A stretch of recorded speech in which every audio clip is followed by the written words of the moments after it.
आज चाहिँ मलाई एकदम धेरै बिरयानी खान मन लागेको थियो, त्यही भएर आज चाहिँ बिरयानी खाना गयौँ हामी। एकदम मिठो मिठो ठिकठिकै पाउँदो रहेछ बिरयानी। त्यसको साथसाथै मोमो पनि खायौँ।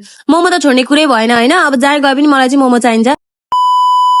Hello and good morning everyone, so welcome to my short vlog. आज चाहिँ मम्मी छोरी यस्तो घाममा बजार चाहिँ किन गएको होला, एकदम धेरै इमर्जेन्सी सामान लिनु थियो, त्यही भएर गएको। म र मम्मी चाहिँ खासमा चाहिँ यस्तो घाममा हिँड्न त मन थिएन। हेर्नु सक्नुहुन्छ मौसम चाहिँ आज यस्तो बवाल छ, तर गर्मी धेरै छ। तर आकाश हेर्नु सक्नुहुन्छ, आकाशमा यस्तो सफा छ। आज म र मम्मी चाहिँ बजारतिर लाग्यौँ। खासमा चाहिँ म चाहिँ आज गीत बजाउने स्पिकर किन्न गएको हो, किनकि अरू चाहिँ केही काम थिएन बजार जाने। स्पिकरमा त एकदम धेरै इमर्जेन्सी चाहिरहेको थियो होइन, अनि गीत बजाउने मेरो हल्का बिग्रेको थियो, त्यही भएर चाहिँ यहाँ हेर्न सक्नुहुन्छ स्पिकर चाहिँ यस्तो खाले लिएको छु।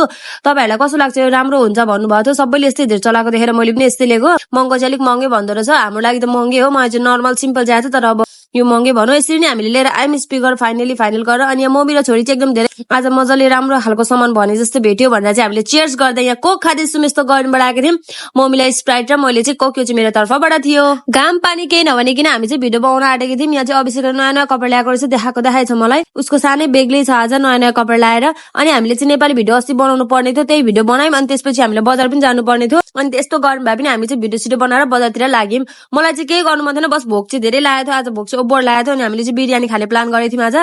अनि कहाँ पाउँछ त्यो पनि थाहा थिएन मलाई, किनकि मैले चाहिँ कहिले खाएको छैन बिरयानी। मतलब कहिले खाएको छैन भने घरमा खाएको छु, तर यो गएर चाहिँ खाएको छैन। अनि हेर्नु सक्नुहुन्छ हाम्रो सबभन्दा राम्रो दमकको गोल्डन गेट हुँदै हुँदै माथि हामी सिधै होलसेलमा गयौँ, किनकि नानीको अलिअलि कपडाहरू किन्नु थियो। अनि मैले पनि अलिअलि सामानहरू किने, त्यो देखाउन पाइनँ। त्यसपछि अहिले चाहिँ खाजा खाना आउँदा टक्कै 7 बजिसकेको थियो होइन, राति भइसकेको थियो। भोक लाग्यो, उरी टरी पनि सकेको थियो। अनि यहाँ फाइनली हाम्रो बिरयानी चाहिँ आइसक्यो, दामी दामी बिरयानी।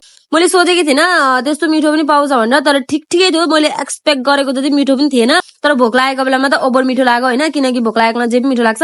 अनि साथमा मैले चाहिँ मोमो पनि मगाएँ, किनकि मलाई चित्तै बुझेन होइन, जहीँ गए पनि मलाई चाहिँ मोमो खानै पर्छ। मलाई चाहिँ मेरो फेभरेटै हो, तपाईँलाई थाहै छ होला।